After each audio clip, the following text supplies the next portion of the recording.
Good morning class. बच्चों चलिए शुरू करते हैं आज एक महत्वपूर्ण क्लास। जैसे कि आप यहाँ पर देख पा रहे होंगे, ये हिंदी विषय की क्लास है ये। और महासंग्राम ये अध्याय आज हम इसमें 4 पढ़ेंगे। इससे पहले भी हमारे अध्याय आ चुके हैं। पहले अध्याय में ये क्लास सभी के सभी महासंग्राम क्लास है। इस एक ही क्लास में सब कुछ समाहित किया गया है। जैसे पहली क्लास में सभी लेखकों का जीवन परिचय है। दूसरी अध्याय में सभी कवियों का, जो 13 के 13 कवि है, सबका जीवन परिचय एक साथ आपको मिल जाएगा, तो जीवन परिचय है। और तीसरे अध्याय में जो संस्कृत का श्लोक आता है, और ये भी बताया गया है संस्कृत कितने नंबर की हमारे पेपर में आती है, यानी कि 70 नंबर का पेपर हिंदी का आपका होता है, लेकिन संस्कृत कितने नंबर की आती है अध्याय 3 में हमने बताया हुआ है। श्लोक बहुत अच्छे तरीके से, बहुत ट्रिकी तरीके से हमने याद कराए हैं, तो वीडियो आप देख सकते हैं बच्चों। और ये आज चौथा अध्याय चलेगा हमारा, और ये नॉन स्टॉप क्लास रहने वाली है। मैराथन क्लास की तरह ही है, वन शॉट वीडियो है। एक ही वीडियो में सभी के सभी आपको जो खंड काव्य हैं, सभी जिलों के खंड काव्य एक साथ, ये सब कंप्लीट कराए जाएंगे आपको एक ही क्लास के अंदर। इससे पहले भी हमने एक मुजफ्फरनगर वाले बच्चों के लिए वीडियो बनाई थी, जिसमें मुक्तिदूत जो खंड काव्य आज़ाद चंद्रशेखर आज़ाद के जीवन परिचय पर है वो बनाई थी एक वीडियो, उसको आप देख सकते हैं। लेकिन इसमें सभी के सभी जो खंड काव्य दिए हुए हैं आपके सिलेबस में, 9 खंड काव्य दिए गए हैं, सभी के सभी इस वीडियो में फिनिश होने वाले हैं। तो आप वीडियो के साथ जुड़े रह सकते हैं, बन सकते हैं। और हमारे चैनल पर और भी विषयों की क्लास यहाँ पर दी जाएगी, तो आप 2026 के लिए यहाँ पर तैयारी कर सकते हैं। तैयारी बिल्कुल निःशुल्क होने वाली है, और एक से एक अच्छा टीचर जो अनुभवी शिक्षक होंगे यहाँ पर आपको वे पढ़ाएंगे, तो आप इसका लाभ उठा सकते हैं। वीडियो को ज़्यादा से ज़्यादा आप शेयर करिए, चैनल को सब्सक्राइब करिए, और लाइक कमेंट आप कर सकते हैं। तो चलिए हम क्लास को, आज की क्लास को शुरू करते हैं। और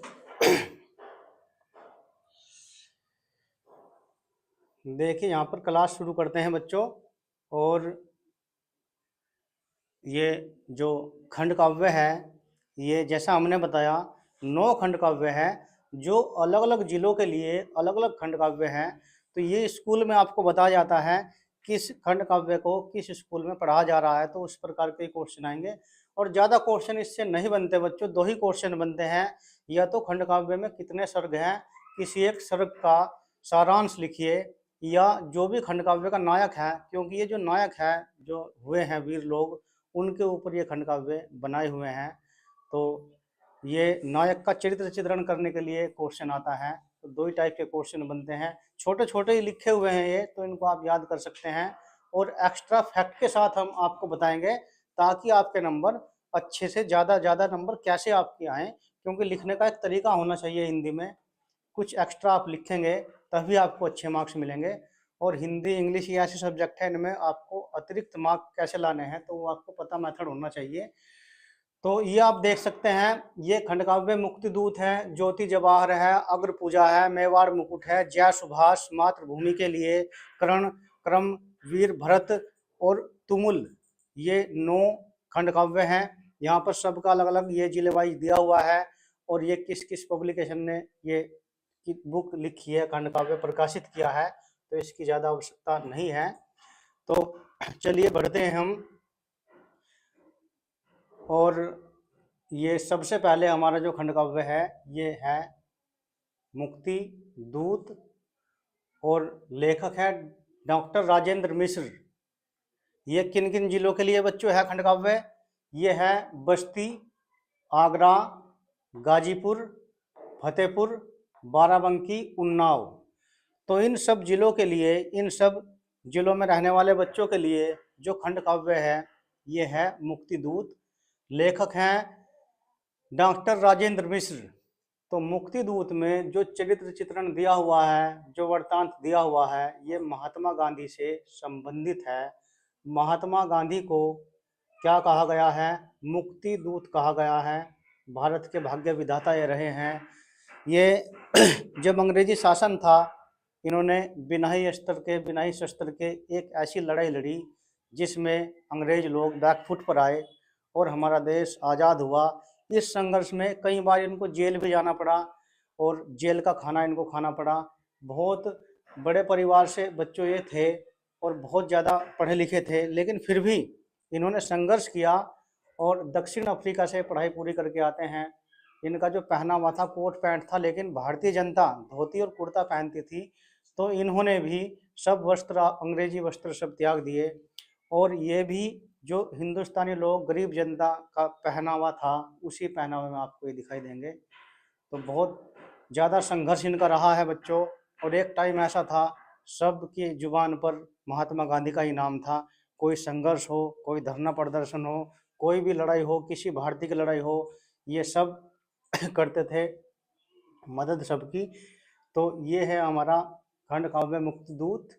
और यहाँ पर लिखा हुआ है राजेंद्र प्रसाद मिश्र, राजेंद्र प्रसाद मिश्र जी ने लिखा हुआ है।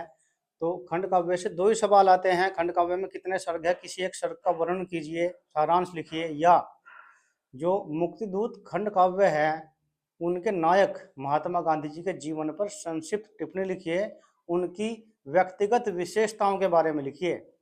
तो चलिए हम करते हैं शुरुआत।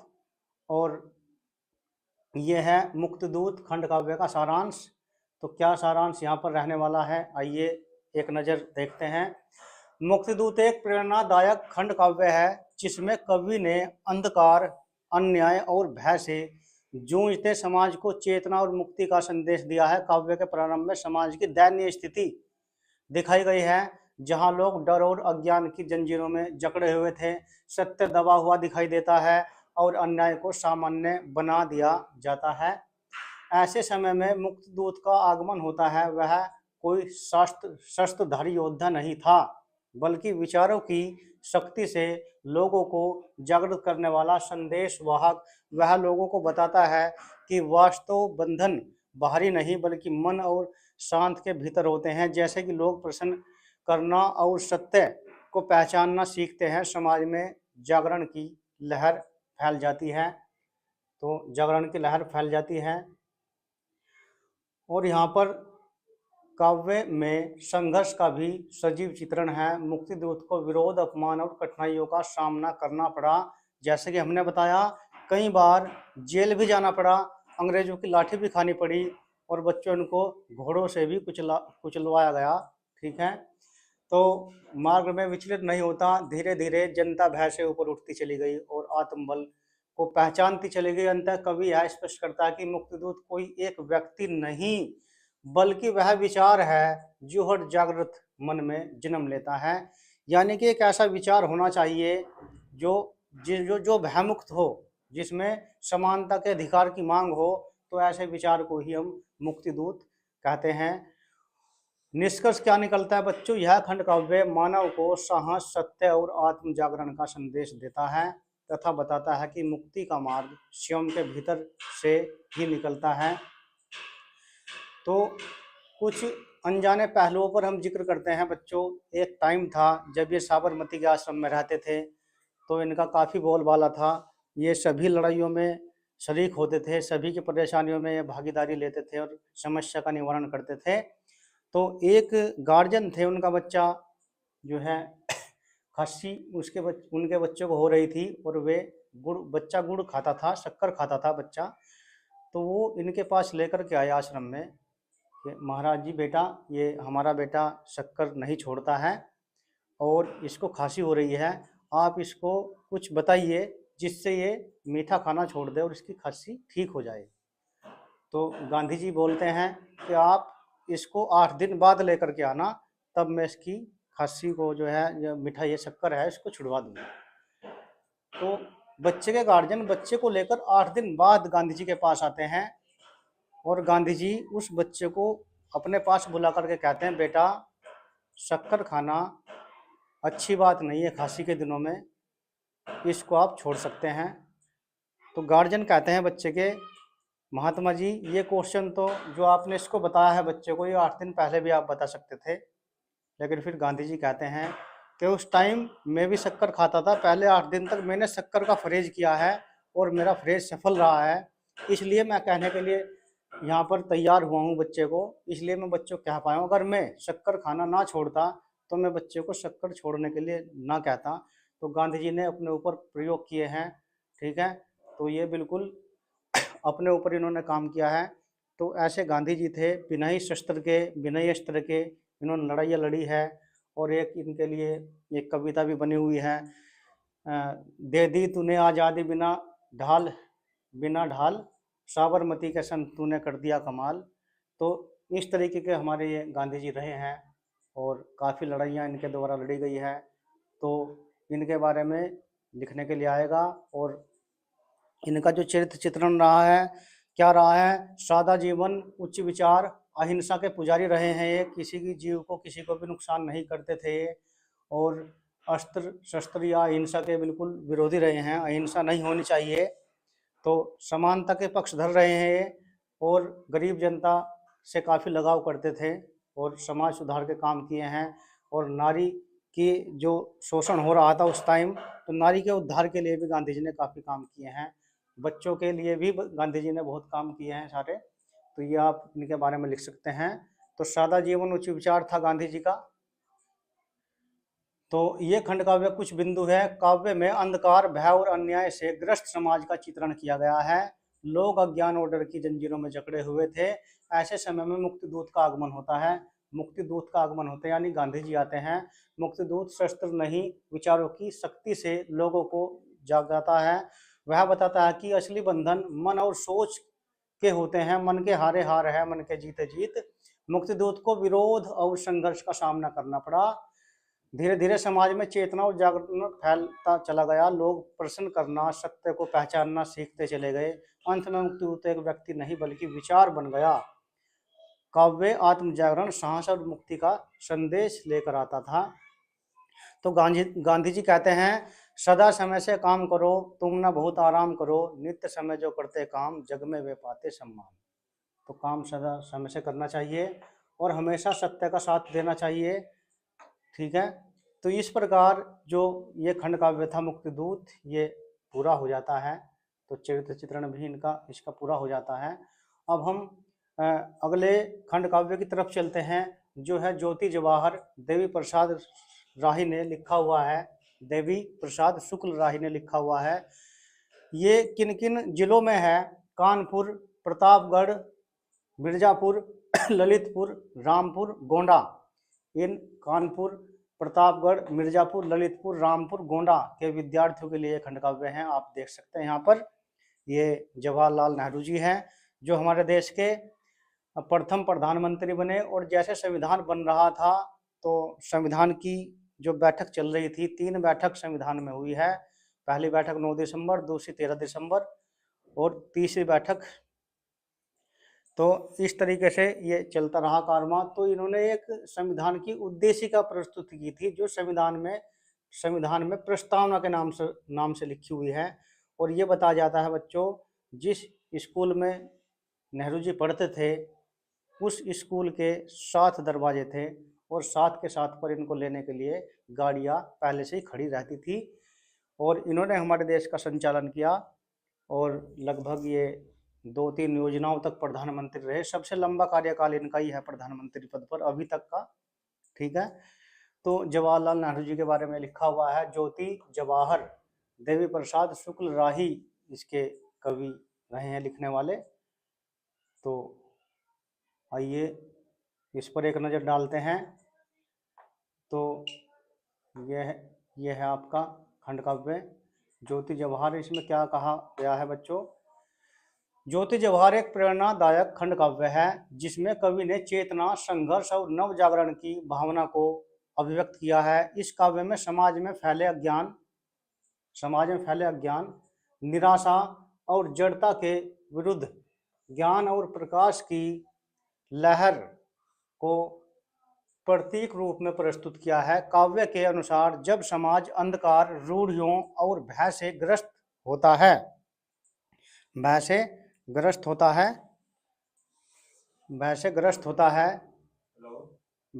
होता है, तब चेतना की एक छोटी सी ज्योति जन्म लेती है। यही ज्योति धीरे धीरे ज्वार का रूप ले लेती है और पूरे समाज को जागृत कर देती है। कवि बताता है कि परिवर्तन किसी बाहरी शक्ति से नहीं, बल्कि मन के भीतर चलने वाली चेतना से होता है। यानी कि मोटिवेशन आपको कोई अंदर से बाहर से नहीं आ सकता, मोटिवेशन आपके अंदर ही होना चाहिए। मन के हारे हार है, मन के जीत जीत। अपने मन को आप बिल्कुल ताकतवर बनाए, तभी आप बड़ी बड़ी लड़ाइयाँ आप जीत सकते हैं। जीवन भी बच्चों एक संघर्ष की तरह है। तो ये भी आपका जो एग्ज़ाम है, ये भी टारगेट आपका आया हुआ है। कोई बच्चे इसमें निराश भी होंगे, कोई बच्चे इस पर शिखर भी चढ़ेंगे, यानी कि बहुत अच्छे अच्छे नंबर भी बच्चे लाते हैं 10th क्लास में। और ये कामयाबी की पहली सीढ़ी 10th और 12th का जो एग्ज़ाम आपका है, सबसे पहले जीवन में कामयाबी की पहली सीढ़ी है ये। क्योंकि first impression is the last impression. जब आपके परसेंटेज ही ठीक नहीं होगी तो फिर क्या होगा। काव्य के अनुसार जब समाज अंधकार, रूढ़ी और भय से ग्रस्त होता है, तब चेतना की एक छोटी सी ज्योति जन्म लेती है। यही ज्योति धीरे धीरे ज्वार का रूप ले लेती है और पूरे समाज को जागृत कर देती है। कवि बताता है कि परिवर्तन किसी भारी शक्ति से नहीं, बल्कि मानव के भीतर चलने वाली चेतना से होता है। इस खंड काव्य में संघर्ष, त्याग और आत्मबल को विशेष महत्व दिया है। कवि का मत है कि जब व्यक्ति अपने अधिकारों और कर्तव्यों को पहचान लेता है, तब समाज में क्रांति संभव हो जाती है। अंत में ज्योति ज्वार आशा, विश्वास और उज्जवल भविष्य का संदेश देता है। निष्कर्ष, ज्योति ज्वार मानव को अंधकार से प्रकाश की ओर ले जाने वाला आत्म जागरण और सामाजिक परिवर्तन का प्रेरक खंड काव्य है। यानी कि इसमें अपने आप में ही परिवर्तन करना है, बदलाव करना है। कामयाबी अगर आपको लेनी है तो अपनी अंतरात्मा में परिवर्तन करना होगा। जैसा भी आपके अंदर विचार आएगा, आपके कर्म ऐसे ही होते चले जाएंगे, और जैसा आपका कर्म होगा ऐसे ही आपको फल मिलते चले जाएंगे। तो ज्योति जवाहर में ये कहा गया है। ज्योति जवाहर खंड काव्य का सार बिंदुओं में, ज्योति जवाहर चेतना और जागरण का प्रतीकात्मक खंड काव्य है। इसमें समाज में फैले अज्ञान, निराशा, जड़ता का चित्रण किया गया है। छोटी सी ज्योति से बड़े परिवर्तन की शुरुआत होती है। बच्चों, चिंगारी बड़ी बड़ी आग बन जाती है, सैलाब बन जाता है। तो चिंगारी होनी चाहिए एक कुछ करने के लिए, आगे बढ़ने के लिए। शुरुआत छोटी सी होती है और फिर धीरे धीरे काम बढ़ता चला जाता है और इसका परिणाम बहुत ही ज़्यादा अच्छा होता है। तो यहाँ पर जो क्या कहा गया है, यह ज्योति धीरे धीरे ज्वार बनकर समाज को आंदोलित कर देती है। कवि ज्ञान और विचारों को परिवर्तन का माध्यम बनाता है। काव्य के संघर्ष, त्याग और आत्मबल पर बल दिया जाता है। तो बेटे, किसी भी काम में आप मेहनत करेंगे, प्रैक्टिस करेंगे, तो आपका जरूर कुछ ना कुछ सफलता मिलेगी। और ये जो है लगन होनी चाहिए आपको, लेकिन काम आपका सही होना चाहिए, डायरेक्शन आपकी सही होनी चाहिए। कहा जाता है भूख इंसान को शैतान बना देती है, भूख इंसान की हस्ती मिटा देती है। अगर दिल से भूख निर्माण हित उठे तो भूख इंसान को भगवान बना देती है। तो आपका मन, कर्म ये साफ होने चाहिए, तभी आपको कुछ ना कुछ अच्छा आप करेंगे और कुछ ना कुछ आपसे फ़ायदा होगा समाज को, और आपका नाम लोग, समाज एक अच्छी तरीके से लेंगे और आप लगभग अमर हो जाएंगे। जैसे हम यहाँ पर पढ़ रहे हैं खंड काव्य, ये सभी उन लोगों के लिए लिखे हुए हैं जिन्होंने समाज में कुछ ना कुछ योगदान किया है। ये प्रेरणा स्रोत रहे हैं, इनसे भारतीय जनता या पूरा विश्व प्रेरित रहा है, और ये युगों युगों तक ये कारवां ऐसे ही चलता रहेगा। इनकी ज्योति हमेशा प्रकाश करती रहेगी। और ये खंड काव्य है 30 नंबर का। अग्र पूजा राम भोरी शुक्ल लिखा है, पंडित राम भोली शुक्ल। प्रयागराज, आजमगढ़ और मथुरा 3 जिलों के लिए खंड काव्य है ये देख सकते हैं आप यहाँ पर। ये क्या है, इसमें उपदेश है जो अर्जुन थे, अर्जुन को उपदेश दिया गया था श्री कृष्ण भगवान जी के द्वारा। और ये बताया जाता है महाभारत में कि एक तरफ 1 लाख सेना थी और एक तरफ अकेले श्री कृष्ण। तो जो दुर्योधन थे उन्होंने 1 लाख सेना का चयन किया था और श्री कृष्ण का चयन पांडवों ने किया था। और फिर इनकी बुद्धिमत्ता से महाभारत का युद्ध 5 पांडव मिलकर जीतते हैं। ये कथा आपने जरूर सुनी होगी। तो यहाँ पर क्या है, ये क्रम पर, यहाँ पर अग्र पूजा में क्रम पर यहाँ पर जोड़ दिया गया है। तो यहाँ पर यह है कि आत्मा तो अमर है, अजर है, मरती नहीं है, और कर्म आपको करते रहना चाहिए। फल की इच्छा आपको नहीं करनी चाहिए। जब आप कर्म करेंगे तो फल भी उसके अनुरूप ही मिलेगा जैसा आपका कर्म होगा। लेकिन क्या अच्छा है क्या गलत है, इस बात का ध्यान न करते हुए आप, और आपको सत्कर्म आपको करना चाहिए।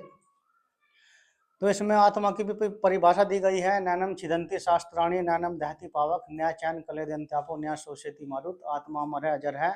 तो ये दिखाया गया है।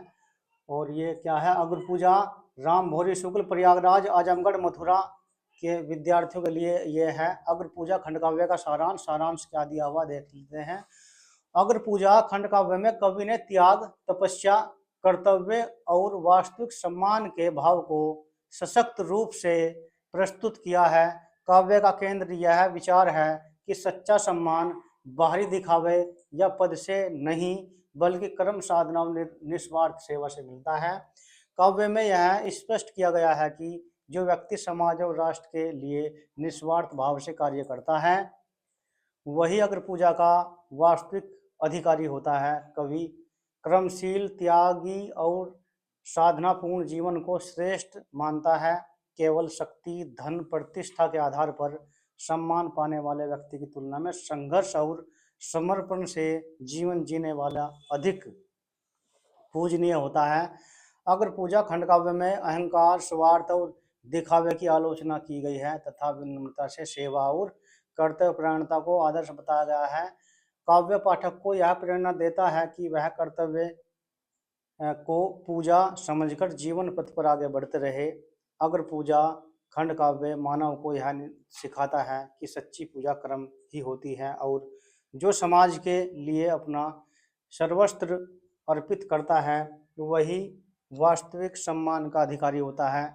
तो सभी जितने भी महापुरुष हुए हैं बच्चों, कर्म को ही पूजा बताया है। जो कबीरदास थे, रविदास थे, सब ने बताया है कर्म ही पूजा है। ठीक है, तो यहाँ पर ये दिखावा इसमें बताया गया है। मुझको एक चैप्टर याद आता है हिंदी का जो कक्षा 9th में लिखा हुआ है। एक कहानी यशपाल के द्वारा लिखी हुई है, एकांकी लिखी हुई है यशपाल के द्वारा, और जिसका नाम है एकांकी का पर्दा। तो यशपाल जी क्या करते हैं, यशपाल जी आसपास के लोगों से उधार पैसा ले लेते हैं। उनका पहनावा बहुत अच्छा होता है, बहुत अच्छे तरीके से बोलते हैं, वो बड़ी बड़ी डींग मारते हैं और लोग उनको देख करके, उनकी वेशभूषा को देख करके उनको उधार पैसा भी दे देते हैं। तो काफ़ी पैसा हो जाता है। एक बार एक खान उनसे पैसे मांगते हैं अपने जो उन्होंने दिए थे यशपाल को, तो यशपाल टालते ही चले जाते हैं, टालते ही चले जाते हैं। लेकिन एक बार जो वो खान होते हैं वे यशपाल के घर पर आ जाते हैं और यशपाल जी के द्वार पर एक पर्दा टंगा हुआ था। पर्दा बहुत बेहतरीन कपड़े का बना हुआ टंगा हुआ था। तो गुस्से में जैसे ही खान उस पर्दे को खींचते हैं और अंदर का दृश्य दिखाई देता है तो खान साहब बहुत निशब्द हो जाते हैं और बिना ही पैसे लिए वहाँ से वापस चले जाते हैं। क्योंकि वहाँ का अंदर का दृश्य क्या था बच्चों, बच्चे बिना कपड़ों के ही वहाँ पर रो रहे थे और भूख से बिलख रहे थे, खाने के लिए खाना वहाँ पर नहीं था। तो ये क्या था, यशपाल का एक झूठा दिखावा था जिससे लोगों से पैसे ले लेता था और अंदर का दृश्य कुछ और ही था। तो दिखावा बच्चों नहीं करना चाहिए। तो ये हमने छोटी सी एक अंक आपको बताई, कौन सी, पर्दा, और जिसे लिखा है यशपाल ने। ये कक्षा 9th में कभी हमने पढ़ी होगी, तब की हमारे याद है तो हमने आपसे शेयर की। तो चलिए हम अपने इस पर चलते हैं। अग्र पूजा खंड काव्य का सारांश, क्या सारांश इसका बच्चों रहा है। अग्र पूजा खंड काव्य का केंद्रीय भाव त्याग और कर्तव्य है। त्याग और कर्तव्य ये कभी विफल नहीं होते। अगर त्याग आप करेंगे, जो भी सफलता है वो त्याग मांगती है बच्चों। सफलता के लिए त्याग जरूरी है। अगर आप पढ़ेंगे नहीं तो एग्जाम में क्या लिखेंगे और क्या ही फिर आपके नंबर आएंगे। तो त्याग जरूरी है। कवि सच्चे सम्मान को कर्म और साधना से जोड़ता है। तो सच्चे सम्मान को कर्म और साधना से जोड़ता है। बाहरी दिखावा और पद प्रतिष्ठा की आलोचना की गई है। निस्वार्थ सेवा को सर्वोच्च पूजा बताया गया है। परहित सरिस धर्म नहीं भाई, यानी कि जो निस्वार्थ सेवा है, गरीब लोगों की सेवा है, जिसको खाने के लिए रोटी नहीं है, अगर आप उसको रोटी खिला देंगे, जो सर्दी में बिना कपड़े के तड़फ रहे हैं लोग, उनको आप गर्म कंबल दे देंगे, तो इससे अच्छा कोई पूजा पाठ नहीं है। मैं ये मानता हूँ और आपको भी यही मानना चाहिए। जो समाज और राष्ट्र के लिए समर्पित होता है वही अगर पूजा का अधिकारी है। अहंकार और स्वार्थी को त्यागने की प्रेरणा दी जाती है। विनम्रता और कर्तव्य निष्ठा को जीवन मूल्य माना गया है। काव्य क्रमशील जीवन जीने का संदेश देता है। क्रमशील जीवन जीना चाहिए। अच्छा सच्चा सम्मान साधना और बलिदान से प्रेरित होता है। काव्य नैतिक और प्रेरणा की दृष्टि प्रदान करता है। तो बच्चों काम आपको करना ही पड़ेगा। एक मलूकदास का दोहा मुझे याद आता है, अजगर करे ना चाकरी पंछी करे ना काम, दास मलूका कह गए सबके दाता राम। तो ऐसा भाव आपके मन में नहीं होना चाहिए कि जैसे हमें ईश्वर ने पैदा किए हैं तो ईश्वर ही हमारा लालन पालन करेगा, खाने पीने के लिए देगा, ऐसा नहीं करना चाहिए। और हमको कर्म पर ध्यान रखना चाहिए, क्योंकि कर्म ही पूजा है, कर्म से ही हमारा भाग्य बनेगा। सब कुछ काम हमारा कर्म से ही बनता है, तो हमको सत्य कर्म करते चले जाना चाहिए। और ये देखिए बहुत बड़े ये वीर रहे हैं जिनको हम बिल्कुल पूजा की तरह से इनकी पूजा करते हैं। और ये आपको क्या दिखाई दे रहे होंगे यहाँ पर, महाराणा प्रताप जी मेवाड़ मुकुट। गंगा रत्न पांडे जी ने लिखा है मेवाड़ मुकुट किन किन जिलों के लिए है, बुलंदशहर, देवरिया, बरेली, सुल्तानपुर, बहराइच। तो बच्चों इनकी लड़ाई अकबर से चलती रहती थी, जो अकबर राजा थे और मुगल शासक अकबर थे, उनसे लड़ाइयाँ चलती रहती थी। तो ये क्या था, इनको जंगल में भी बच्चों रहना पड़ा, घास की रोटी भी इनको खानी पड़ी, और इनके घोड़े का नाम चेतक था। आप भली भांति जानते होंगे चेतक के बारे में। और ये भी जानते होंगे आप इनका भाला बहुत भारी था, तलवार बहुत भारी थी, और लगभग 1 कुंतल जंजीर, जो लोहे के अस्त्र शस्त्र थे, वो 1 कुंतल पहन कर ये चलते थे लड़ाई के लिए। तो महाराणा प्रताप जी ने बहुत ज़्यादा संघर्ष किया, हल्दी घाटी की युद्ध इन्होंने किया अकबर के साथ, और काफ़ी संघर्ष इनका रहा। लेकिन ये अपने देश के लिए, अपनी स्वतंत्रता के लिए ये युद्ध करते रहे। इनको जंगल में भी रहना पड़ा, घास की रोटी भी खानी पड़ी, लेकिन ये अंततः लड़ते ही चले गए। एक वीर, सच्चे वीर की तरह ये संघर्ष करते रहे। तो इनके जीवन से भी हमको कुछ सीख लेनी चाहिए। मेवाड़ मुकुट खंड काव्य का सारांश। मेवाड़ मुकुट एक वीर रस प्रधान खंड काव्य है, जिसमें मेवाड़ की गौरवशाली परंपरा, स्वाभिमान, त्याग, राष्ट्रभक्ति का ओजस्वी चित्रण किया गया है। इस काव्य में मेवाड़ को भारत की आन बान शान का मुकुट बताया गया है।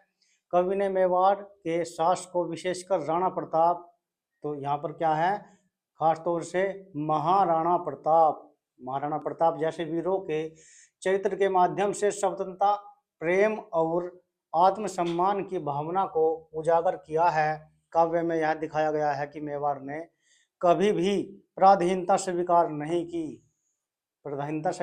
की, चाहे उसके लिए कितना भी बड़ा बलिदान क्यों ना देना पड़ा हो। काव्य में युद्ध, संघर्ष, त्याग, बलिदान के प्रसंगों के साथ साथ मातृभूमि के लिए अटूट निष्ठा का भाव प्रमुख है। मेवाड़ के वीरों का जीवन आदर्श बनकर सामने आता है, जो आने वाली पीढ़ियों को साहस और स्वाभिमान की प्रेरणा देता है।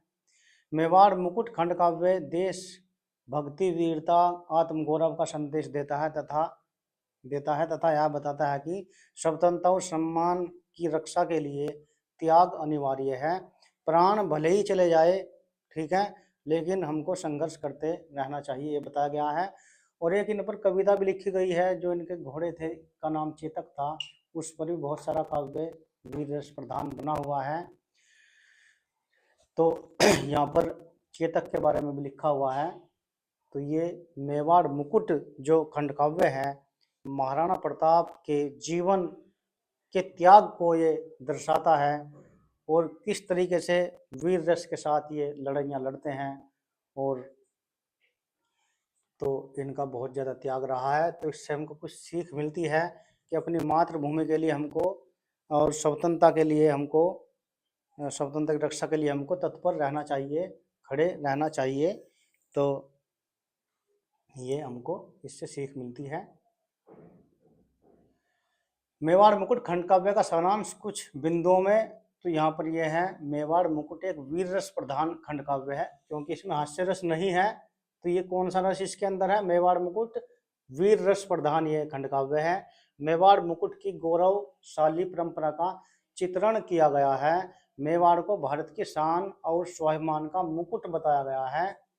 काव्य में राणा प्रताप जैसे वीरों की वीरता का वर्णन किया गया है। स्वतंत्रता और आत्मसम्मान को सर्वोच्च मूल्य पर माना गया है। मेवाड़ ने कभी भी पराधीनता स्वीकार नहीं की। त्याग, बलिदान और संघर्ष की भावना प्रमुख है। मातृभूमि के प्रति अटूट प्रेम दर्शाया गया है। काव्य युवाओं में साहस और राष्ट्रभक्ति जगाता है। यह काव्य वीरता और राष्ट्र गौरव का संदेश देता है। बच्चों, हम आपको बताते हैं, एक पेड़ पर बहुत सारे पक्षी रहते थे। एक दिन जंगल में आग लग जाती है और पेड़ जलना शुरू हो जाता है, लेकिन पक्षी उस पेड़ पर भी बैठे रहते हैं और पेड़ के साथ साथ वो जलते हैं। तो एक कवि है, कवि यह दृश्य देखकर कहते हैं, आग लगी वन खंड में जले पेड़ और पात, चिड़ियों री तुम क्यों जलो जब पंख तुम्हारे साथ। चिड़िया बोलती है, फल खाए इस वृक्ष के बीट लथेड़े पात, यही हमारा धर्म है, जलेंगे इसी के साथ। तो अपनी मातृभूमि के लिए संघर्ष हमको करना चाहिए। अगर माँ को कुछ होता है, ठीक है, तो उसके साथ साथ हमको भी कुछ ना कुछ करना चाहिए। तो चिड़िया क्या संदेश देती है कि इस पेड़ के हमने फल खाए हैं और इसके हम फल खाकर जिंदा है, इस पर हम रहते हैं, सांस हम लेते हैं इसकी ऑक्सीजन से। तो आज अगर पेड़ जल रहा है तो इस पेड़ को हम छोड़कर नहीं जाएंगे, हम इसके साथ साथ ही जो है स्वर्गवास को हम प्राप्त करेंगे। तो ऐसा भाव अपने देश के लिए सबके मन में होना चाहिए, अपनी धरा के लिए ये विचार होना चाहिए। ये वीर जो रहे हैं, जैसे मेवाड़ मुकुट ये खंड काव्य है, महाराणा प्रताप, ये अपने जीवन की परवाह किए बिना अपनी मातृभूमि के लिए, अपनी स्वतंत्रता के लिए, अपने आने वाली पीढ़ी के लिए ये लड़ते रहे और ये भूखे भी रहे, प्यासे भी रहे, जंगल में भी रहे और ये संघर्ष करते रहे। तो इनके जीवन से हमको कुछ सीखना चाहिए। चलिए हम अगले खंड काव्य की तरफ बढ़ते हैं। जो खंड काव्य है जय सुभाष। जय सुभाष खंड काव्य, विनोद चंद्र पांडे विनोद। तो बच्चों, लखनऊ, सहारनपुर, अयोध्या, बांदा, झांसी, हरदोई, इन जिलों के लिए खंड काव्य रहने वाला है ये। तो सुभाष चंद्र बोस, एक बहुत बड़ा नाम बच्चों रहा है सुभाष चंद्र बोस। तो नेताजी सुभाष चंद्र बोस आज़ाद हिंद फौज का गठन करते हैं और एक नारा बहुत मशहूर बच्चों इनका हुआ है, तुम मुझे खून दो मैं तुम्हें आज़ादी दूंगा। तुम मुझे खून दो मैं तुम्हें आज़ादी दूंगा। तो ये नेताजी सुभाष चंद्र बोस का नारा रहा है। और ये इनके बारे में बताया जाता है बच्चों, इनके जो बड़े भाई थे सत्येंद्र नाथ बोस, तो पहली जो आईपीएस की परीक्षा होती थी जिसको अंग्रेज कंडक्ट कराते थे और वो इंग्लैंड में होती थी, उसको पहली बार सत्येंद्र नाथ बोस ने क्वालिफाई किया। तो इनके फादर ने कहा कि सुभाष आपको भी ये परीक्षा उत्तीर्ण करनी चाहिए। सुभाष ने कहा अपने फादर को कि मेरा इसमें कोई इंटरेस्ट नहीं है, मैं इस परीक्षा को पास नहीं करूँगा, मेरा कुछ और काम है। मैं जो भारत माता जंजीरों में जकड़ी हुई है, मैं इसको बिल्कुल स्वतंत्र कराना चाहता हूँ, मैं इसके लिए काम करना चाहता हूँ। तो फिर भी फादर ने कहा कि आपको ये करना चाहिए। तो इनके पिताजी ने कहा कि आपको आईएएस परीक्षा पास करनी चाहिए, नहीं तो मैं ये समझूंगा कि मेरा बेटा काबिल नहीं है। इन्होंने कहा ठीक है पिताजी, मैं परीक्षा पास करूंगा, लेकिन मैं नौकरी नहीं करूंगा, मेरे मन में देश की सेवा करने का ही भाव है। तो नेताजी सुभाष चंद्र बोस ने पिताजी के कहने से फॉर्म भरा और बताते हैं कुछ ही दिनों की तैयारी में आईपीएस होता था उस टाइम बच्चों, आईएएस, उस परीक्षा को इन्होंने पास किया। और पिताजी को कहा कि मैं परीक्षा पास कर चुका हूँ पिताजी आपके कहने से, लेकिन मैं नौकरी नहीं करूँगा, मैं देश की सेवा करना मुझको अच्छा लगता है, देश पर बलिदान होना, मर मिटना मुझको अच्छा लगता है। तो ये सुभाष चंद्र बोस ने कहा और पिताजी भी समझ गए कि अब ये यहाँ पर रुकने वाले नहीं हैं, इनको कुछ और ही करना है। तो चलिए हम चलते हैं जय सुभाष खंड काव्य का सारांश। जय सुभाष खंड काव्य में कवि ने नेताजी सुभाष चंद्र बोस के राष्ट्र प्रेम, त्याग, साहस और क्रांतिकारी विचारधारा का ओजपूर्ण चित्रण किया है। काव्य में सुभाष को ऐसे महान नेता के रूप में प्रस्तुत किया गया है जिन्होंने देश की स्वतंत्रता के लिए अपना संपूर्ण जीवन समर्पित किया। काफ़ी इंटेलिजेंट थे बच्चों ये। तो ये बहुत ज़्यादा इंटेलिजेंट थे, ये रूप बदलने की कला में भी माहिर थे। तो ये अंग्रेजों से जैसे बचते थे तो कोई भी रूप ये बदल कर चलते थे, कपड़े पहनना या कुछ भी वेशभूषा धारण कर लेते थे। अंग्रेज इनको कभी भी पकड़ नहीं पाए हैं। अत्याचारों का उल्लेख किया है और यह बताया गया है कि सुभाष चंद्र बोस ने अन्याय के विरुद्ध निर्भीक संघर्ष किया। उन्होंने आजाद हिंद फौज का गठन किया और युवाओं में देशभक्ति और बलिदान की भावना जागृत की। सुभाष का नारा था, तुम मुझे खून दो, मैं तुम्हें आज़ादी दूंगा। ठीक है, तो नौजवानों की एक फौज तैयार की जिसको आज़ाद हिंद फौज के नाम से जाना गया और नारा क्या दिया गया, तुम मुझे खून दो, मैं तुम्हें आज़ादी दूंगा। क्योंकि जब लड़ाई होती है बच्चों तो खून भी वहाँ पर बहता है, तो संघर्ष बलिदान से ही आता है और बलिदान के लिए बच्चों धरा को रक्त की जरूरत पड़ती है, रंगना होता है। तो क्रांतिकारी चिंगारी ये नारा बन गया। आज भी सभी के दिलों में, भारतीयों के दिलों में ये नारा निवास करता है और बच्चे बच्चे की जुबान पर होता है नारा, तुम मुझे खून दो, मैं तुम्हें आज़ादी दूंगा। इस खंड काव्य में सुभाष के अदम्य साहस, दृढ़ संकल्प और आत्मबल को विशेष रूप से उभारा गया है। कवि यह स्पष्ट करता है कि सुभाष केवल एक व्यक्ति नहीं बल्कि स्वतंत्रता, स्वाधीन, स्वाभिमान और क्रांति का प्रतीक है। निष्कर्ष क्या निकलता है, जय सुभाष खंड काव्य का पाठकों में राष्ट्रकवि, राष्ट्रभक्ति, साहस और त्याग की भावना बढ़ता है तथा स्वतंत्रता के लिए संघर्ष करने की प्रेरणा देता है। ये इतने महान लोग बच्चों ये हुए हैं, इनको इन पंक्तियों में बांध पाना बहुत मुश्किल हो जाता है। इन पर बहुत बड़े बड़े काव्य लिखे गए हैं और ये तो एक छोटा सा खंड काव्य है।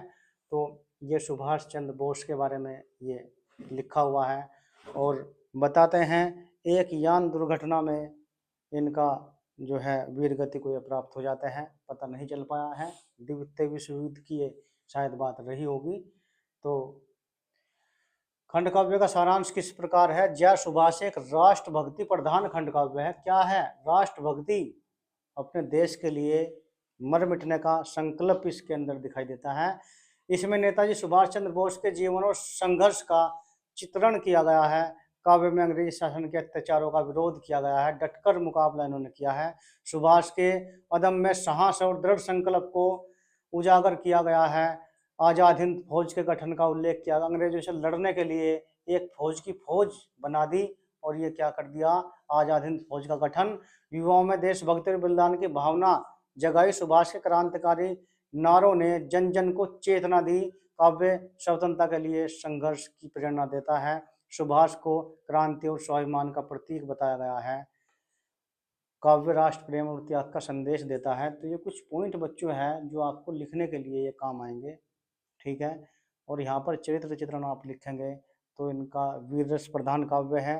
चरित्र चित्रण में आप इनकी जो नायक होंगे उनके बारे में आप लिखेंगे। फिर चलते हैं हम अगले खंड काव्य की तरफ जो लिखा हुआ है मातृभूमि के लिए, डॉक्टर जयशंकर त्रिपाठी के द्वारा लिखा हुआ है और सेपरेट वीडियो भी इस पर एक बनी हुई है। तो वीडियो जाकर आप देखें, डिटेल में आपको सब कुछ वहाँ पर कंटेंट मिल जाएगा, आप देख पा रहे होंगे। कौन है, चंद्रशेखर आज़ाद मातृभूमि के लिए, जयशंकर त्रिपाठी, गोरखपुर, मुरादाबाद, शाहजहांपुर, लखीमपुर खीरी, मैनपुरी और ये है मुजफ्फरनगर, जहाँ से हम लाइव वीडियो बच्चों शूट कर रहे हैं। एशिया की सबसे बड़ी गुड़ मंडी यहाँ पर है और विभिन्न प्रकार के गुड़ यहाँ पर मिलते हैं और हमारा स्टूडियो इस मंडी के पास है और लगभग स्टूडियो तक गुड़ की ताज़ा ताज़ा महक यहाँ पर आती है, ठीक है।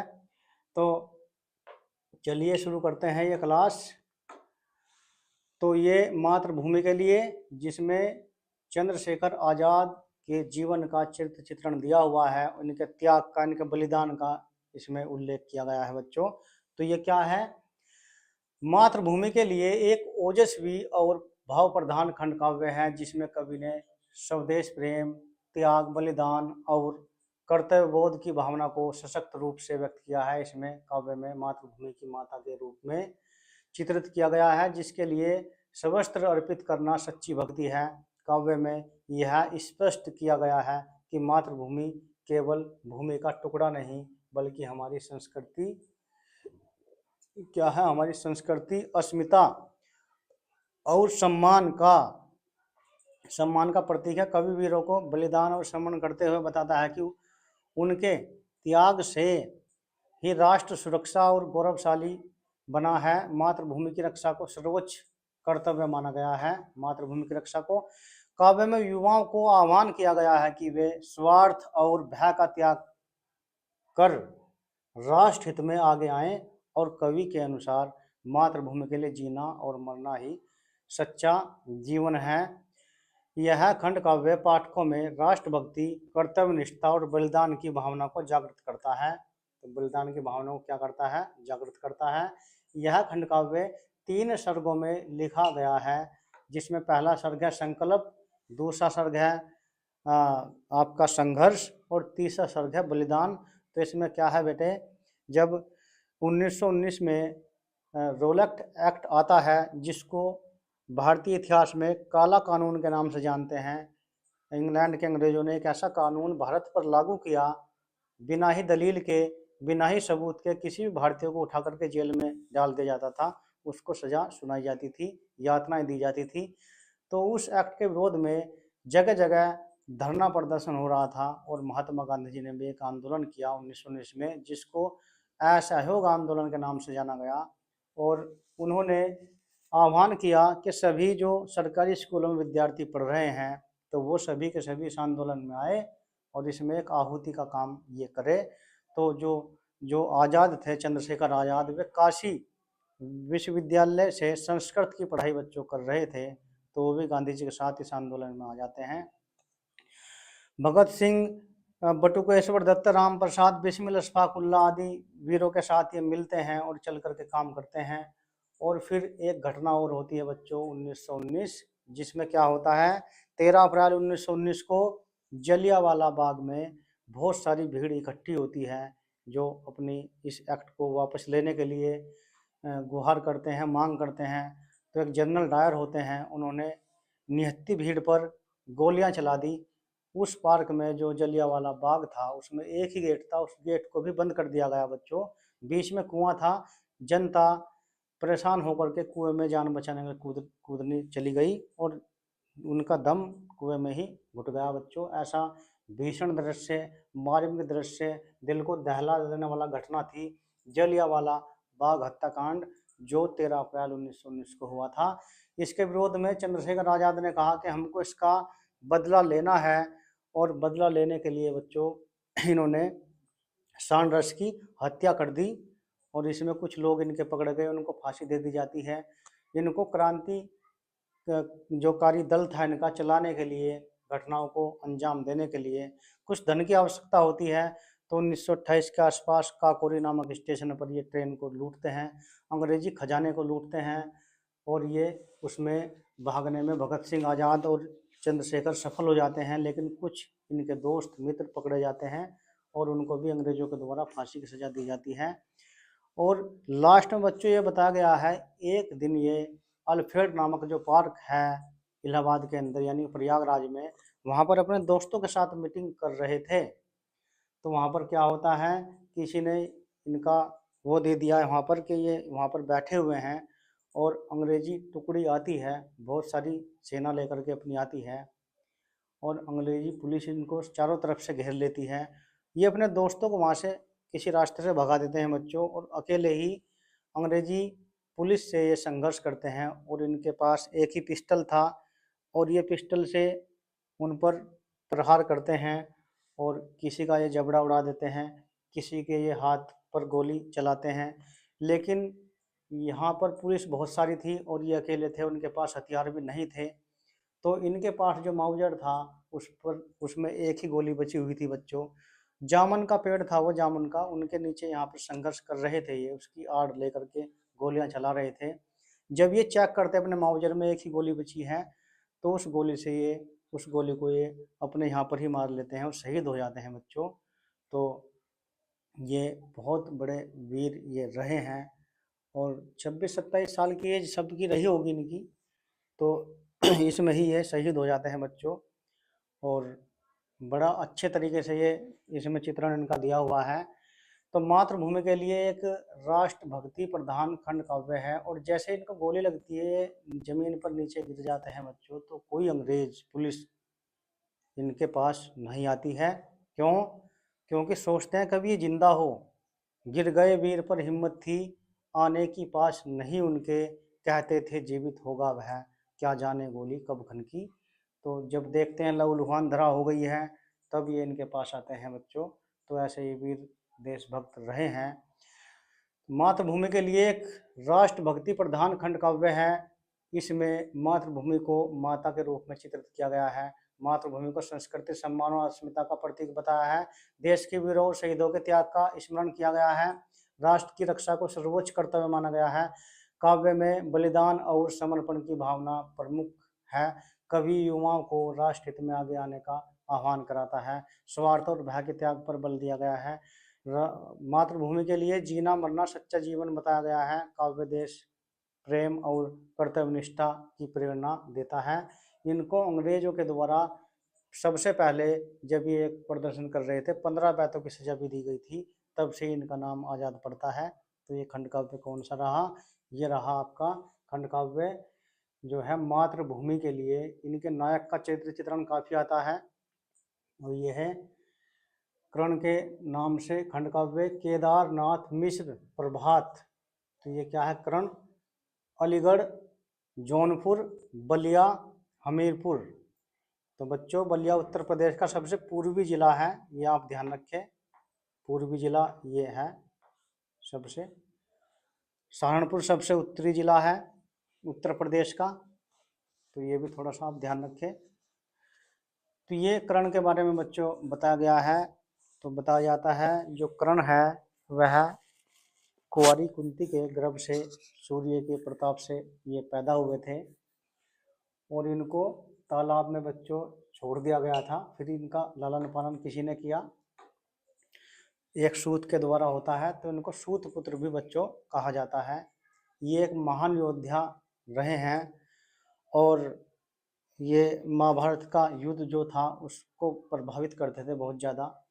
हमेशा जो पांडवों की तरफ से सबसे ज़्यादा जो वीर थे, जिनके पास खुद सारथी रूप में श्री कृष्ण भगवान थे, तो ये उनसे डायरेक्ट मुकाबला करते थे। कर्ण और अर्जुन का युद्ध चलता था। तो काफ़ी ये वीर रहे हैं, सच्चे योद्धा भी रहे हैं ये। और ये कहा जाता है कि इनके पास ऐसा अस्त्र था जो इनको इंद्र ने दिया था, कि अगर ये उसका वार करते तो अर्जुन पे, तो अर्जुन वीर गति को प्राप्त हो जाते और ये युद्ध उसी दिन जीत जाते। लेकिन कुंती इनके पास जाती है कि आप मेरे बेटे हो, मुझको आप वचन दे कि मैं उनको भाइयों को अपने नहीं युद्ध में पराजित करूंगा। तो ये वचन भी अपनी माँ को कुंती को दे देते हैं। तो ये इनके बारे में बताया जाता है, काफ़ी दानी भी थे ये।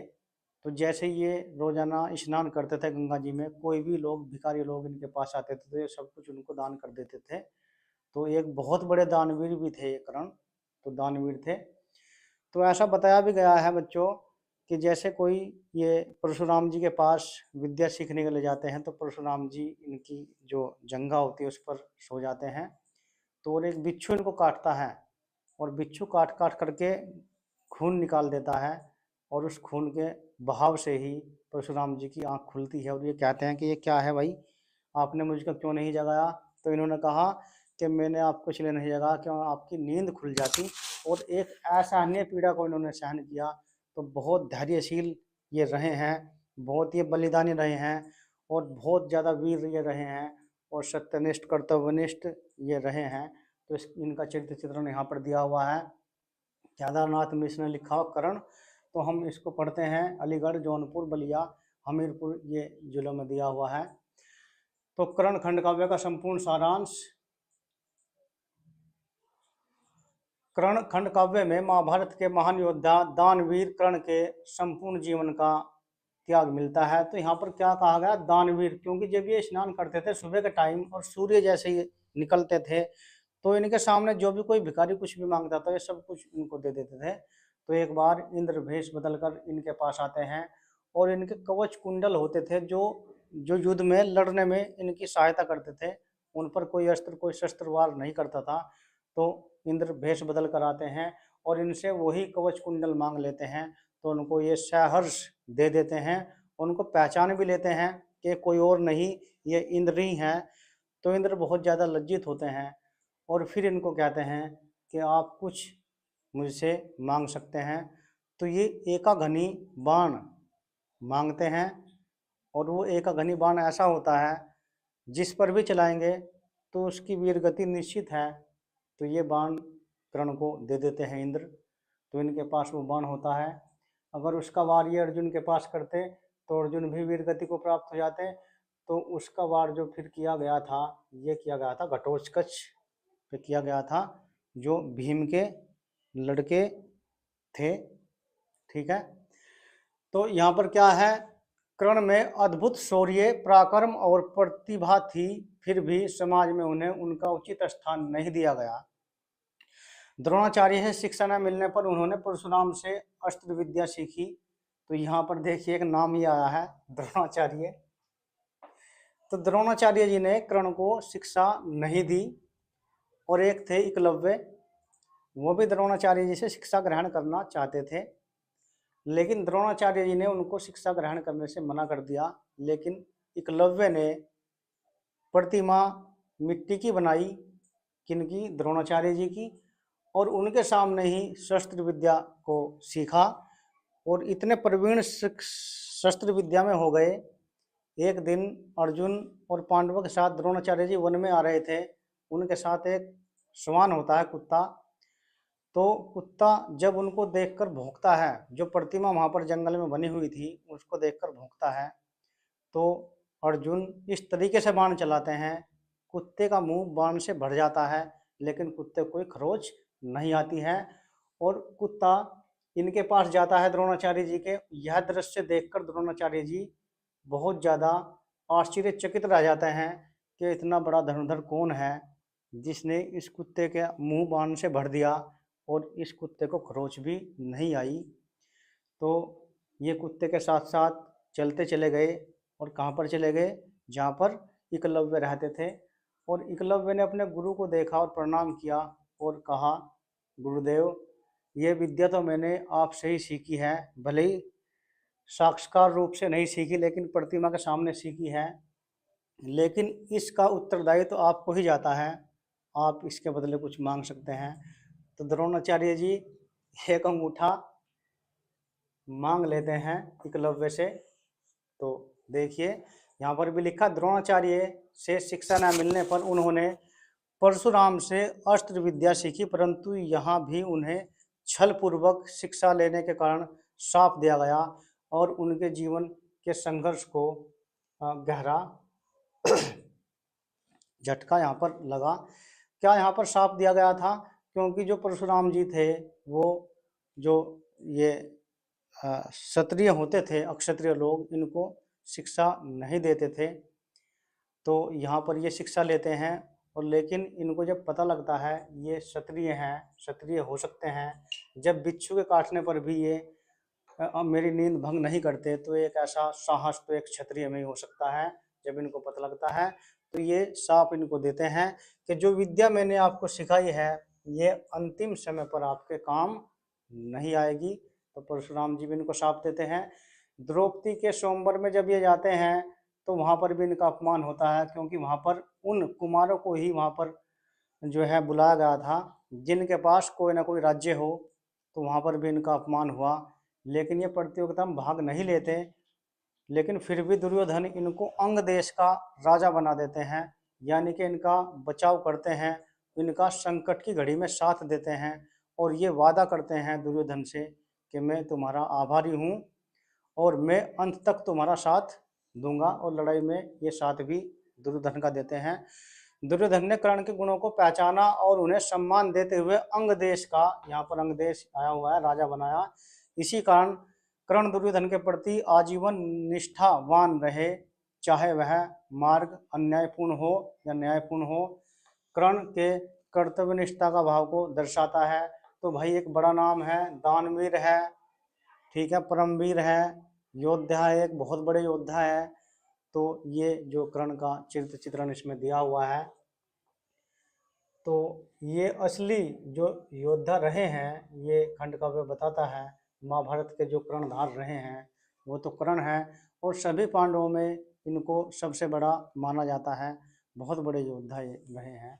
तो इसके बारे में खंड काव्य लिखा हुआ है बच्चों, कर्ण के बारे में। तो कर्ण की सबसे बड़ी विशेषता उनकी दान वीरता थी। इंद्र ब्राह्मण का वेश मांगने बदलकर इनसे कवच और कुंडल मांगते हैं, और ये सहर्ष उनको दे भी देते हैं और पहचान लेते हैं कि इंद्र हैं। लेकिन ये अपना जो दानशीलता का जो इन्होंने आदत बनी हुई थी, ये उसको जो है नहीं छोड़ते।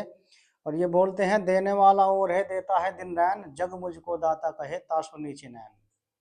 कुरुक्षेत्र में कर्ण वीरता से लड़े, परंतु परिस्थितियां उनके विरुद्ध रही। शाप, भाग्य और परिस्थितियों ने उन्हें कमजोर, अंततः उन्हें सिद्धांतों पर और वीर गति को प्राप्त किया।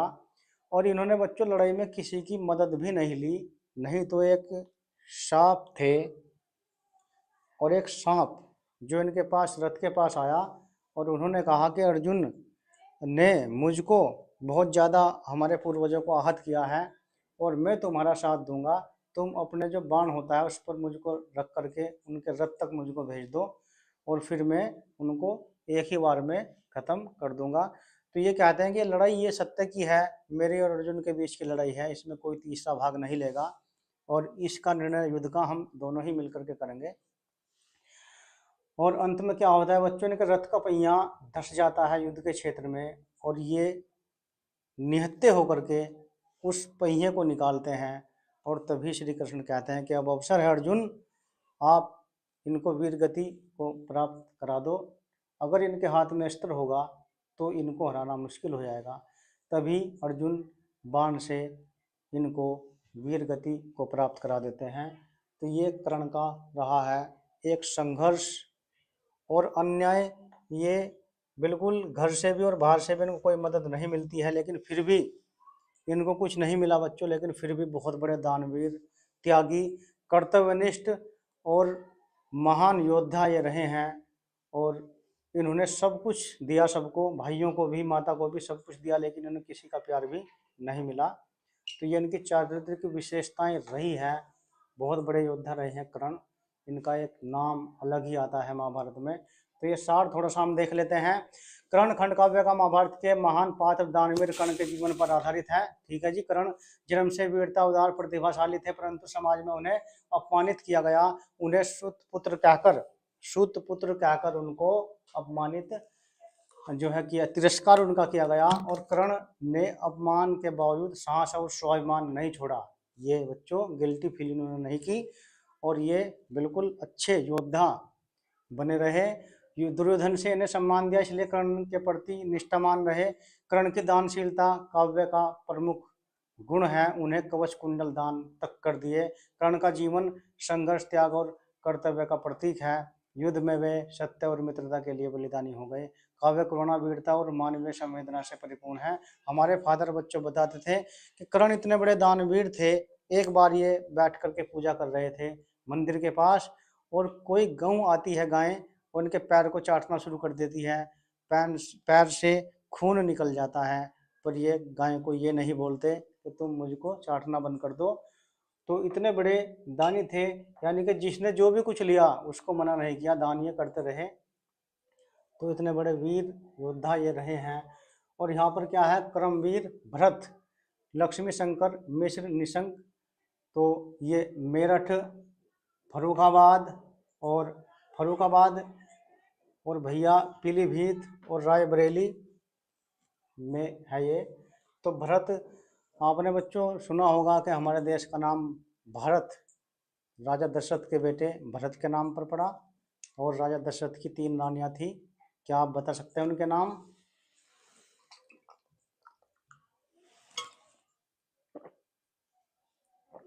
कौशल्या, कैकेयी, सुभद्रा।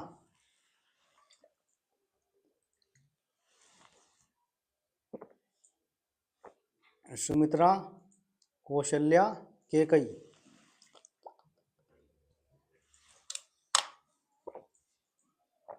भरत कैकेयी के बेटे थे, राम कौशल्या के बेटे थे।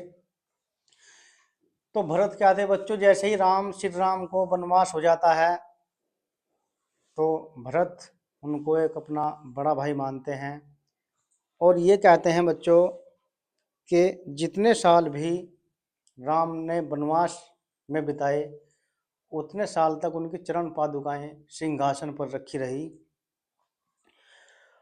और भरत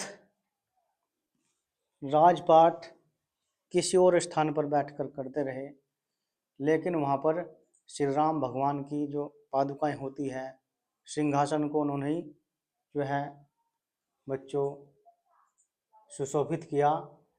तो ऐसे भरत थे, यानी घटना कुछ भी घटी होगी बच्चों इनके यहाँ पर, लेकिन भाइयों में हमेशा प्रेम रहा और जो रिश्ता पिता से पुत्र का होता है वो सब कुछ रहा बच्चों।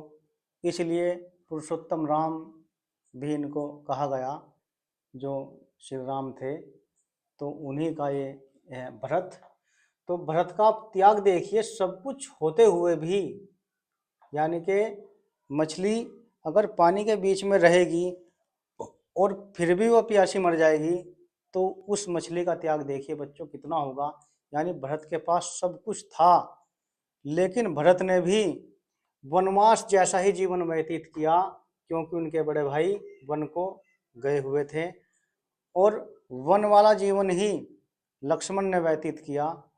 लक्ष्मण भी साथ ही साथ श्री राम के चल दिए।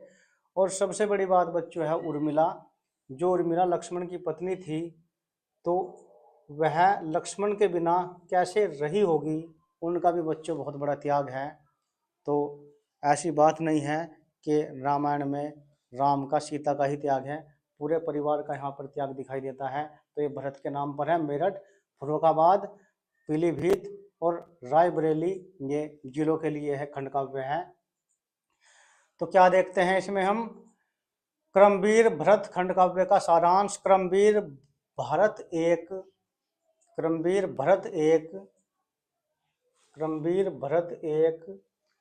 राष्ट्र प्रेम प्रेरक खंड काव्य है, जिसमें कवि ने भारतीय जनता के क्रम, साहस, त्याग और आत्मबल का ओजपूर्ण चित्रण किया है। इस खंड काव्य में भारत को एक कर्मठ राष्ट्र के रूप में प्रस्तुत किया गया है, जो कठिन परिस्थितियों में भी परिश्रम और संकल्प के बल पर आगे बढ़ता है। काव्य में यह बताया गया है कि भारत की वास्तविक शक्ति उसके परिश्रमी किसान, श्रमिक, सैनिक और साधारण नागरिक पर में होती है। कवि क्रम को ही पूजा मानता है और निष्क्रमता तथा आलस्य की आलोचना करता है और संघर्ष, आत्मविश्वास और राष्ट्र निर्माण की भावना पूरे काव्य में व्यक्त है। तो ये शब्द यहाँ पर आलस्य बच्चों आया, बहुत खतरनाक है। मुंशी प्रेमचंद जी शायद इसके बारे में लिखते हैं, आलस्य वह राज रोग है। आलस को एक राज रोग बताया है बच्चों। तो आलस एक वह राज, यानी कि रोगों में राजा है आलस। तो आलस वह राज रोग है जो अपने रोगी को कभी नहीं छोड़ता। यानी कि कोई जो रोग होंगे वो ठीक हो सकते हैं, लेकिन जो आलस होता है यह एक ऐसे प्रकार का रोग है जो अपने रोगी को कभी नहीं छोड़ता। तो आलस्य वह राज रोग है जो अपने रोगी को कभी नहीं छोड़ता। क्रमवीर भारत में युवाओं को विशेष रूप से संदेश दिया गया है कि कर्तव्यनिष्ठ बनकर देश की प्रगति में योगदान दे। कवि के अनुसार जब प्रत्येक नागरिक अपने कर्म को ईमानदारी से करेगा तभी भारत सशक्त और समृद्ध बनेगा। यह खंड काव्य क्रम, राष्ट्र भक्ति, आत्मनिर्भरता का संदेश देता तथा भारत को एक भूमि क्रमवीरों की भूमि के रूप में स्थापित करता है। देखिए इसमें बताया गया है बच्चों कि आपको राष्ट्रभक्ति के गीत गाने की आवश्यकता नहीं है। जहाँ पर भी आप हैं अपना बिल्कुल कर्तव्य सही तरीके से आप करते रहे तो आपके समाज की, आपके देश की, आपकी सबकी उन्नति अपने आप होती ही चली जाएगी। तो आप सही तरीके से कर्म करते चले जाइए, वो कर्म कंसिडर होगा आपकी देश की समृद्धि के लिए कंसिडर होगा। ठीक है, तो जैसे न्यूटन ने बल्ब भी बच्चों बनाया था, 1000 बार वह असफल रहे होंगे, लेकिन आज उन्हीं की रोशनी में समाज जगमगाता है, चहचहाता है। हम पढ़ रहे हैं तो उनकी रोशनी में। तो जो भी कुछ कार्य होता है, क्रम होता है, वह समाज के लिए होता है, तो उसमें योगदान सबका रहना चाहिए। तो हम जहाँ पर भी हैं वहीं पर अपना कर्म अच्छे तरीके से हम करते रहे, तो उससे बड़ी समाज सेवा या देश की सेवा कोई हो नहीं सकती। इसके लिए झंडा उठाने की बच्चा आवश्यकता नहीं है। ये इस खंड काव्य में ये बताया गया है कि झंडा उठा करके चलने की आवश्यकता नहीं है। आप जहाँ पर भी हैं वहाँ पर अपना 100% कार्य करिए, वो आपके देश के हित में ऑटोमेटिकली कंसिडर हो जाएगा। ठीक है, तो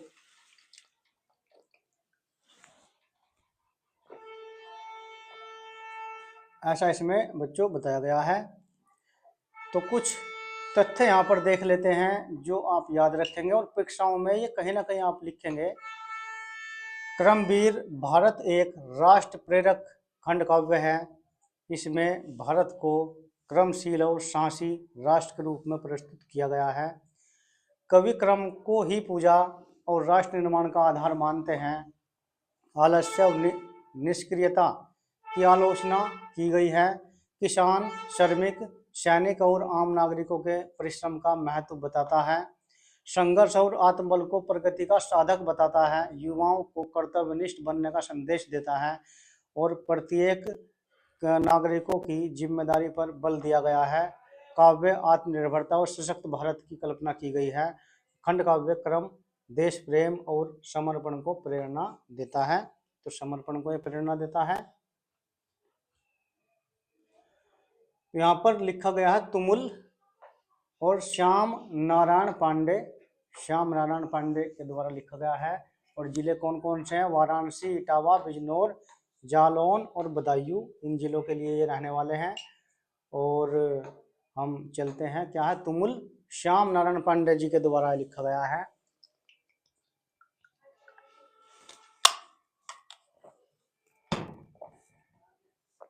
तो तुमुल खंड काव्य है ये।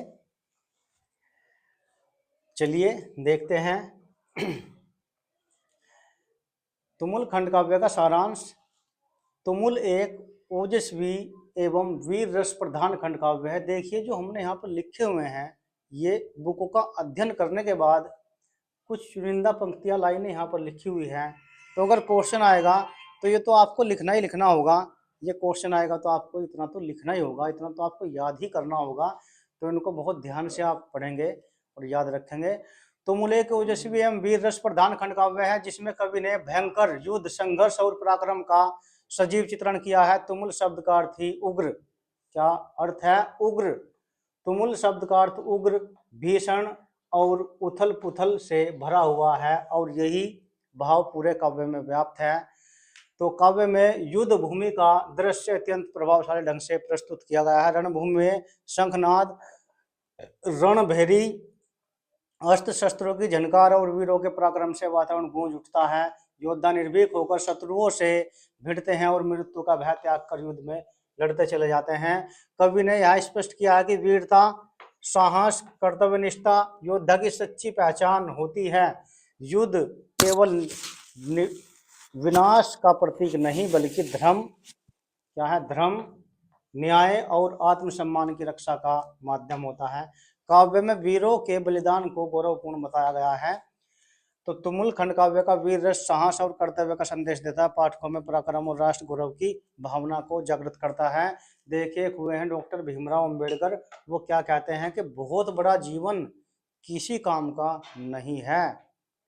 जीवन हमारा भले ही छोटा हो लेकिन उसमें हम कुछ ऐसे काम कर चले जो आने वाली पीढ़ी के लिए एक यादगार बन जाए, कुछ ना कुछ पीढ़ी को हम दे करके जाएं, तो ऐसा काम करना चाहिए। तो जीवन छोटा भले हो, वह संघर्ष से भरा हुआ होना चाहिए। मरना तो आज भी है, कल भी है, लेकिन कुछ करके हमको जाना चाहिए। ये भाव यहाँ पर दिया हुआ है। तुमुल खंड काव्य का सारांश निम्न बिंदुओं में। तुमुल एक वीर रस प्रधान खंड काव्य है। तुमुल शब्द का अर्थ भीषण, उग्र और भयंकर होता है। काव्य में युद्ध भूमि का सजीव चित्रण किया गया है। शंख नाद और अस्त्र शस्त्र की गूंज दिखाई देती है। योद्धा निर्भीक है होकर लड़ते हैं, मृत्यु के भय को ये प्रय कर देते हैं। युद्ध के क्रम और न्याय की रक्षा के लिए साधना करते वीरों के लिए बलिदान गौरवपूर्ण माना गया है। साहस और कर्तव्य निष्ठा को वीर का गुण बताया गया है। काव्य पराक्रम और राष्ट्र गौरव की भावना को दर्शाता है। तो मृत्यु का भय छोड़ देते हैं।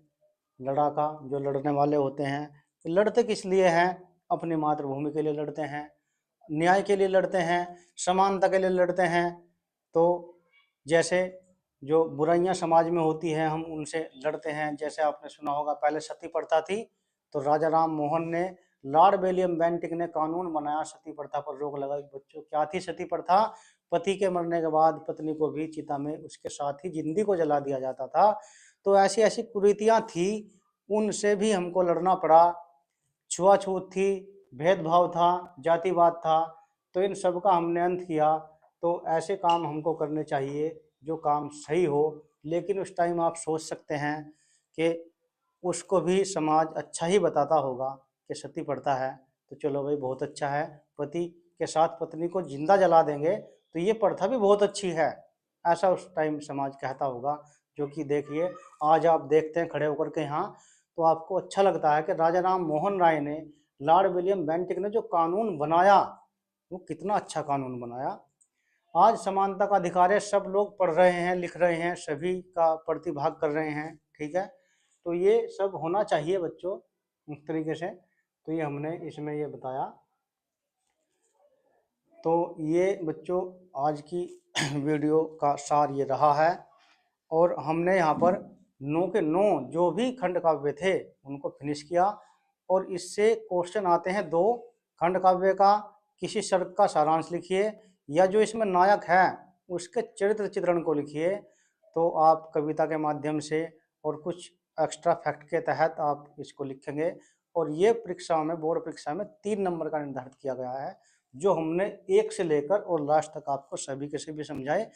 ऐसे ही यहाँ पर हिंदी की भी और अन्य विषयों की भी तैयारी पूरी कराई जाएगी। तो ब्रेन ब्रिज को छोड़कर आप कहीं जाने की आपको आवश्यकता नहीं है, बन रही है हमारे साथ। और वीडियो देखने के लिए आपका बहुत बहुत धन्यवाद, आभार।